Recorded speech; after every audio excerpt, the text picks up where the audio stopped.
Hello बच्चों, welcome back to online physics class. तो basically अपना चैप्टर नंबर सेकंड चल रहा है गाउस का नियम तथा इसके अनुप्रयोग। और देखो, जैसे जैसे मैं चैप्टर पढ़ा रहा हूँ वैसे वैसे आप इसके क्वेश्चन सॉल्व करो, न्यूमेरिकल सॉल्व करो, और जो आपको नहीं आता है वो मेरे को नोट करवाते चलो। मेरे को व्हाट्सएप पे मैसेज कर देना, मैं उन सबको नोट कर लूंगा। और लास्ट में इस चैप्टर के लास्ट में अपन एक वीडियो बना के उसके सभी के सॉल्यूशन कर लेंगे। और देखो, जैसे मैं ये चैप्टर खत्म करता हूँ उसके बाद जैसे मान लो तीसरा चैप्टर में चला गया, उसके बाद आप क्वेश्चन पूछोगे तो एक एक बच्चे के क्वेश्चन के लिए मैं एक अलग से वीडियो नहीं बना पाऊंगा। तो एक काम करो, साथ साथ में क्वेश्चन सॉल्व करो और साथ साथ में आप मेरे को नोट करवाते चलो, तो जिससे कि लास्ट में आपको सभी आंसर दे सकूं।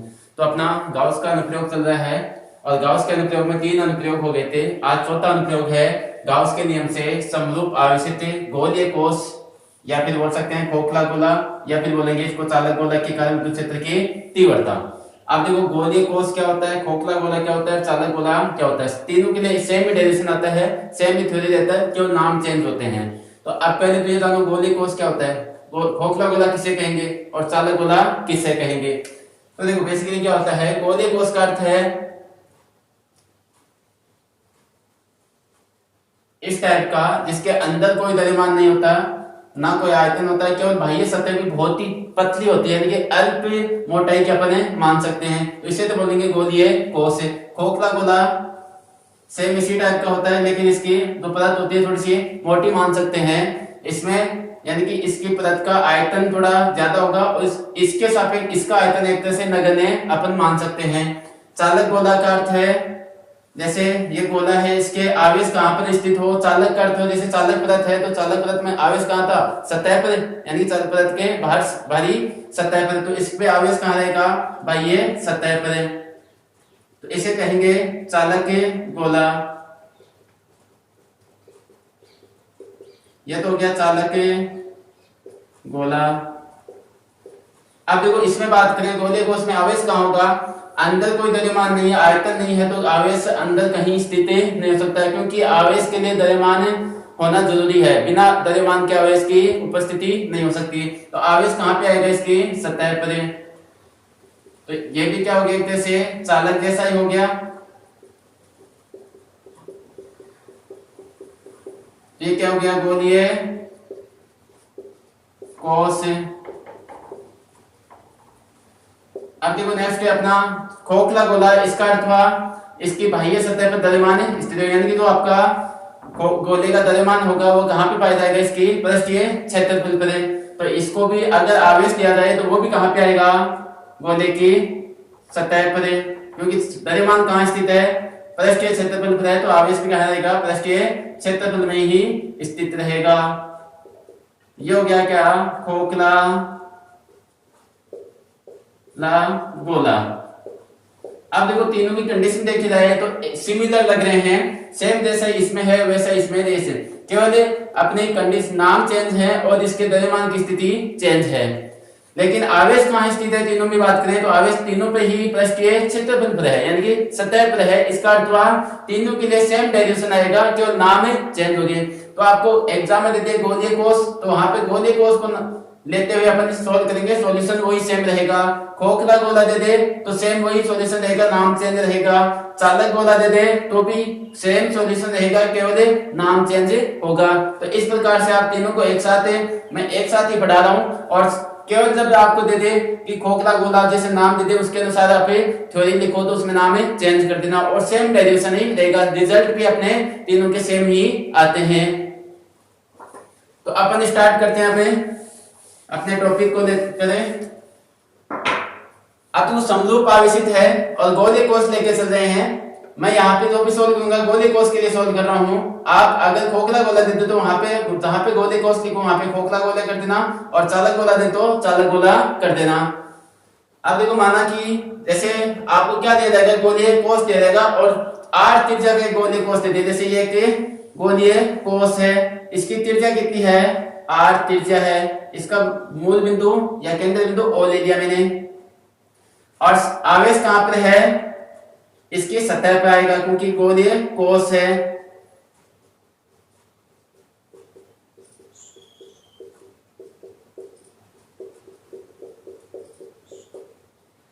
तो अपन ये लिख लेंगे कि माना कि कि r त्रिज्या का एक गोलीय कोश है जिसकी सतह पर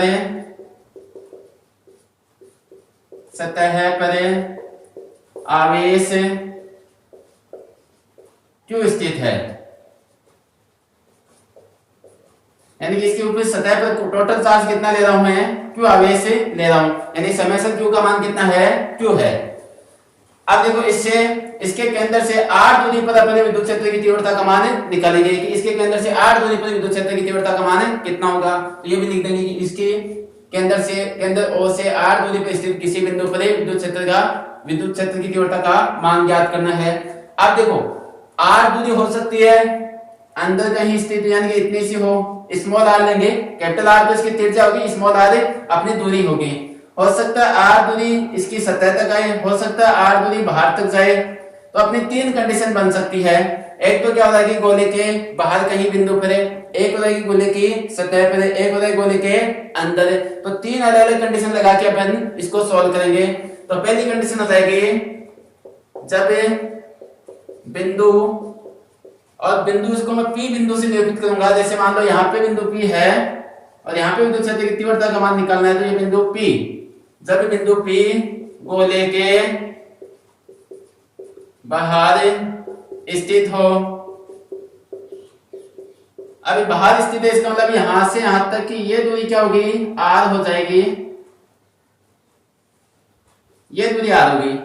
अब देखो ये देखें यहाँ पे, तो स्मॉल r का मान कैपिटल R के मान से क्या है, ज्यादा है, तो अपन लिखेंगे small r greater than capital R। तो पहली कंडीशन ये लेके चलेंगे कि जब बिंदु गोले के बाहर स्थित हो अर्थात small r greater than capital R। अब देखो अपन को क्या लगाना है, गाउस का नियम लगाना है। तो गाउस के नियम के लिए अपन को क्या चाहिए, एक गाउसियन पृष्ठ चाहिए, और गाउसियन पृष्ठ लगाएंगे उसमें गाउसियन परिभाषा से इसको सॉल्व कर लेंगे। तो अब देखो पूरा इसका पृष्ठ कवर हो जाए, तो ऐसा गाउसियन कैसा मान सकते हैं अपन, एक गोलीय गाउसियन पृष्ठ की कल्पना कर सकते हैं। और उसकी त्रिज्या कितनी होगी, स्मॉल r त्रिज्या का गाउसियन पृष्ठ ले लिया। तो माना कि स्मॉल r त्रिज्या का, माना कि स्मॉल r त्रिज्या का एक गाउसियन पृष्ठ है।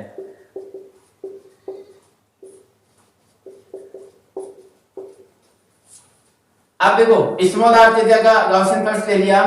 अब इसमें यहाँ पे गाउस का नियम लगाने के लिए, तो गाउस के नियम से विद्युत फ्लक्स फाई E का मान कितना होता है, integration E dot ds vector equals to summation Q upon epsilon nought, और ये क्लोज इंटीग्रेशन और सरफेस इंटीग्रेशन होता है, क्लोज सरफेस इंटीग्रेशन होता है। अब देखो यहाँ पर गाउस का नियम लगाने के लिए अपन को एक तो E की डायरेक्शन देखनी पड़ेगी और एक ds अल्फांश लेना पड़ेगा। तो जहां पे बिंदु P माना है वहां पे एक ds अल्फांश ले लिया और इसकी भी डायरेक्शन देखनी पड़ेगी। पहले तो ds अल्फांश की डायरेक्शन देखते हैं। तो किसी भी पृष्ठ का सदिश देखे हैं तो उस पृष्ठ के तल के लंबवत होता है, तो ये तल होगा ऐसे, यहाँ पे ऐसे तल बनेगा, तो इसके लंबवत कैसे जाएगी, ऐसे जाएगी। ds की डायरेक्शन क्या होगी, ये होगी ds वेक्टर। और देखो E की डायरेक्शन देखें तो E क्या है, देखो आवेश है, आवेश जैसे यहाँ पे प्लस है तो बाहर की ओर सीधी निकलेगी, तो बाहर की ओर लंबवत जाएगी, तो लंबवत ये क्या हो जाएगी, इसी दिशा में क्या हो जाएगी, E की डायरेक्शन हो जाएगी। इसका अर्थ हुआ E और ds एक ही डायरेक्शन में है, अर्थात इनके मध्य का एंगल कितना है, 0 डिग्री है। अब इसको सोल्व करो। अब क्योंकि समेशन Q का मान तो कितना है, समेशन Q इक्वल्स टू यानी कुल आवेश, तो देखो इस गोलीय पृष्ठ में टोटल आवेश कवर कर रहा है, यानी टोटल जितना भी आवेश दिया आपको उसको पूरा कवर कर रहा है। तो कितना आवेश है, समेशन Q का मान है Q है। तो ये अप्लाई कर दो, तो यहां से डॉट प्रोडक्ट हटाओगे तो cos थीटा रहेगा, इंटीग्रेशन क्रॉस इंटीग्रेशन है E ds cos, और देखो दोनों के बीच में एंगल कितना है, 0 डिग्री है, 0 डिग्री इक्वल्स टू कितना हो गया, Q अपॉन एप्सिलॉन नॉट। इसको आप लिख दोगे कि ds तथा ई एक की दिशा में है, अर्थात इनके मध्य का कोण कितना है 0 डिग्री। अब आप जानते हो कि cos 0 का मान कितना होता है 1 होता है, तो क्योंकि cos 0 बराबर 1 तो ये रख दोगे integration E ds equal to q upon epsilon nought. अब देखो e का मान क्या होगा, एक फिक्स दूरी पर अपन मान निकाल लें, जैसे r दूरी ये पॉइंट फिक्स है तो ये फिक्स दूरी पर e का मान भी क्या होगा कांस्टेंट मिलेगा अपन को। अब e कांस्टेंट हो गया तो e तो आ जाएगा बाहर, तो इसको यहाँ पे सोल्व कर रहा हूं मैं, e तो बाहर आ गया और कितना हो गया इंटीग्रेशन है ds equal to q upon epsilon nought. अब देखो ds क्या बता रहा है, ds का इंटीग्रेशन क्या बता रहा है, इस पृष्ठ का टोटल मान यानी इसके पृष्ठीय क्षेत्रफल को बताएगा। अब देखो गोले का पृष्ठीय क्षेत्रफल कितना होता है, क्योंकि इंटीग्रेशन है ds इक्वल टू गोले का पृष्ठीय क्षेत्रफल टोटल पृष्ठीय क्षेत्रफल कितना होता है 4 पाई r स्क्वायर। तो आगे लिख दोगे ये क्या है गाउसिय पृष्ठीय क्षेत्रफल है, क्षेत्रफल है। अब देखो यहाँ पे ये मान रख देंगे तो कितना हो गया e into 4 pi r square equal to q upon epsilon nought.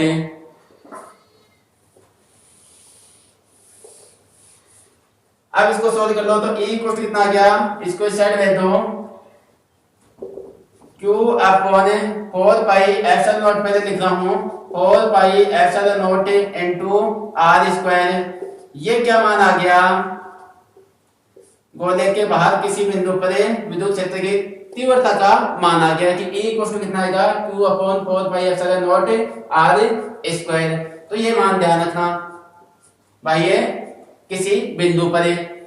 अब देखो इसकी सदिश रूप देखें, यानी सदिश के रूप में निरूपित करें तो देखो सदिश यानी कि E की दिशा क्या है, गोले के पृष्ठ के लंबवत जारी है, यानी कि इसी r की दिशा में है। तो इसको सदिश रूप में कैसे लिखेंगे, सदिश रूप में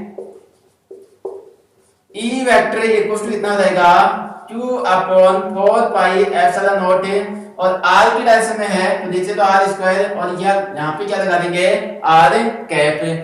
अब देखो r कैप क्या है, एकांक सदिश है तो गोले के पृष्ठ के तल के लंब दिशा को निरूपित करता है, अर्थात विद्युत क्षेत्र की तीव्रता की दिशा गोले के पृष्ठ के तल के लंबवत होती है। तो ये बात लिख दोगे तो ये इसका सदिश रूप आ गया। अब देखो निर्भरता देखें कि बाह्य बिंदु पर विद्युत क्षेत्र की तीव्रता का मान किस भौतिक राशि पर निर्भर करता है।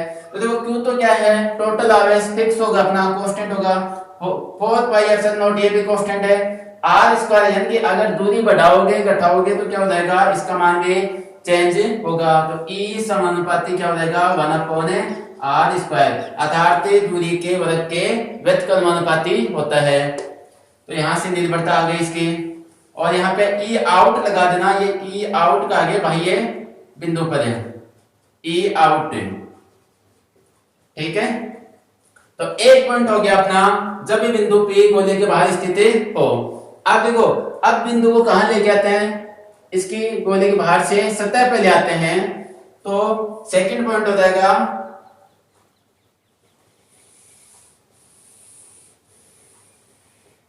अब देखो ये मान ऊपर में लिख देता हूं, E आउट का मान कितना आया, E आउट आया अपना Q upon 4 pi epsilon not r square, और यहां से निर्भरता देखें तो E आउट समानुपाती 1 अपॉन r स्क्वायर।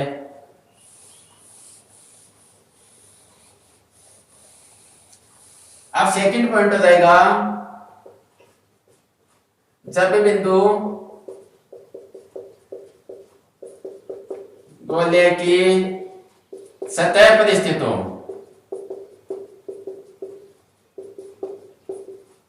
सतह का अर्थ हो गया ये पॉइंट यहां पे आ गया तो स्मॉल r कैपिटल R दोनों क्या हो जाएंगे इक्वल हो जाएंगे। तो r बराबर है कैपिटल R, स्मॉल r बराबर है कैपिटल R। अब देखो इस स्थिति में क्या हो जाएगा, r की जगह कितना पुट कर दिया अपने स्मॉल कैपिटल R, और ये अपना इक्वेशन है बन जाएगा सीधा सीधा। और वैसे सॉल्व करोगे सेम वही रिजल्ट आएगा अपना। तो इसको कर दोगे, इसको समीकरण जैसे 1 दिया, समीकरण 1 में small R equal to capital R रखने पर ये मान रखोगे तो ई आउट का मान कितना हो जाएगा equal to Q upon 4 pi epsilon nought capital R square. अब देखो यहाँ पे ये किसके लिए आ गया, ई आउट नहीं, ई सरफेस हो जाएगा, ई सरफेस सतह पर है। अब देखो यहाँ पे देखा जाए क्यू क्या है, कांस्टेंट मान होगा कुल आवेश का मान, कुल आवेश क्या है कांस्टेंट 4 पाई एप्सिलॉन नॉट, ये भी क्या है कांस्टेंट, आर क्या है अपन को फिक्स त्रिज्या का मान बोला दिया जाएगा, इसका अर्थ तो ये आर भी क्या है कैपिटल आर भी क्या है कांस्टेंट, इसका अर्थ तो ये पूरा मान ही क्या है कांस्टेंट मान है, तो ये मान क्या हो जाएगा नियत मान हो जाएगा, एक नियतांक के बराबर हो जाएगा। ये अपनी दूसरी इक्वेशन आ गई, यानी कि यहाँ पे निर्भरता का मान है नहीं दिखा सकते कि किस भौतिक राशि में है, तो ये पूरा क्या आ रहा है कांस्टेंट मान आ रहा है। अब तीसरी कंडीशन देखें, जब बिंदु अब क्या करेंगे, बिंदु को अंदर लेके आएंगे, जैसे मान लो यहां तक ले आया मैंने, तो यहां पर लेके आओगे तो ये बाहर वाली कंडीशन हटा देता हूं, तो क्या हो जाएगा जब ये बिंदु गोले के अंदर स्थित हो,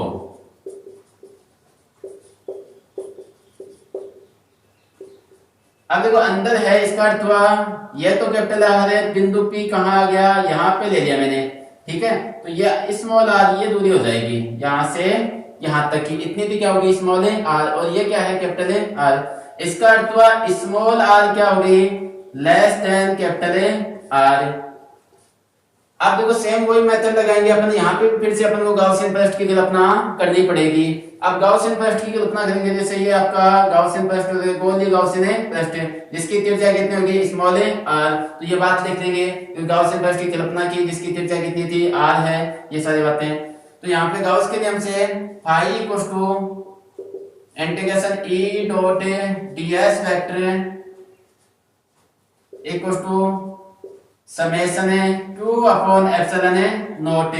अब देखो यहाँ पर डॉट प्रोडक्ट करेंगे e और ds का मान, तो यहाँ पे फिर से वही ds लेंगे, तो ये भी डायरेक्शन क्या होगी इसी दिशा में, e की डायरेक्शन पहले से ही यही थी लंबवत, ठीक है, तो cos थीटा हो जाएगा, cos थीटा का मान कितना हो गया, cos थीटा का मान कितना हो जाएगा 0, cos 0 का मान कितना हो जाएगा 1, तो ये लिख देंगे e ds cos 0 equal to summation q upon epsilon nought. लेकिन देखो अब ये देखें अपन समेशन q का मान कितना है यहाँ पे, अब इसमें देखें तो आवेश का मान कितना है 0 है, अर्थात समेशन q का मान कितना है 0। अब समेशन q का मान 0 हो गया तो ये पूरा मान कितना हो गया 0, तो ये 0 हो गया तो ये e का मान कितना रहेगा e इक्वल टू 0 कहां पर इन है। ये तीसरी कंडीशन आ गई अपने, ई आउट की इक्वेशन आई, ई सरफेस का आ गया, ई इनका आ गया। अब देखो यहाँ पे निर्भरता देखें तो ई आउट की निर्भरता 1/r² के समानुपाती या r के वर्ग के व्यस्तक्रमानुपाती है, ई सरफेस वाला नियत मान आ रहा है। इस प्रकार से अपन तीनों मान अपने देख लिए। अब इसका ग्राफ भी निरूपण कर देते हैं कि आपके बोलिए रहे कि इनके सभी का एक साथ ग्राफ बनाइए। तो देखो इस साइड में R ले रहा हूं और इस साइड E है। पहले अपन देखो यहां से चलेंगे, स्टार्ट करेंगे, इस बिंदु तक आएंगे अंदर वाले तक के लिए, तो ये मान लो ये R E इन आएगा पहले तो अपना E इन, इनके लिए E का मान E इन का मान कितना है 0। सतह तक जाओगे तब तक मान कितना रहेगा 0 रहेगा, सतह पे अचानक से अपना ये मान मिलेगा। तो सतह मान लो यहाँ पे क्या है R equal to capital R है, और ये साइड वाला क्या कंडीशन बताएगी R लेस देन कैपिटल, इस साइड वाले क्या कंडीशन बताएगी R greater than capital R। अब देखो यहाँ पे ये कंडीशन है पहले तो E का मान कितना है 0 है, यानी कि जब तक अपन सतह तक पहुंचेंगे तब तक E का मान कितना रहेगा 0 रहेगा, ठीक है। और जैसे सतह पे पहुंचे ये मान मिल गया अपने को, तो देखो ये नियत मान है और नियत मान में कितना है इतना मान, और इनको तीनों को कंपेयर करें तो देखो ये तो 0 है, यहाँ पे क्या है आर स्क्वायर। देखो आर का मान इस कंडीशन में R greater than capital R था, नीचे आर का मान क्या है ज्यादा है, तो ये मान क्या मिलेगा कम है। ये आर का मान क्या है इसके सापेक्ष से कम है, तो ये मान क्या होगा अधिक होगा। तो ये जो सरफेस वाला है मैक्सिमम मान मिलेगा आपको। कैसा मान आएगा मैक्सिमम अधिकतम मान मिलेगा। तो इसका अर्थ जैसे R equals to small R पे गए तो अधिकतम मान अचानक से बढ़ जाएगा। मान लो यहां तक अपना ये ई का मान आर ई मैक्स का मान हो गया या ई एस का मान हो गया, ठीक है।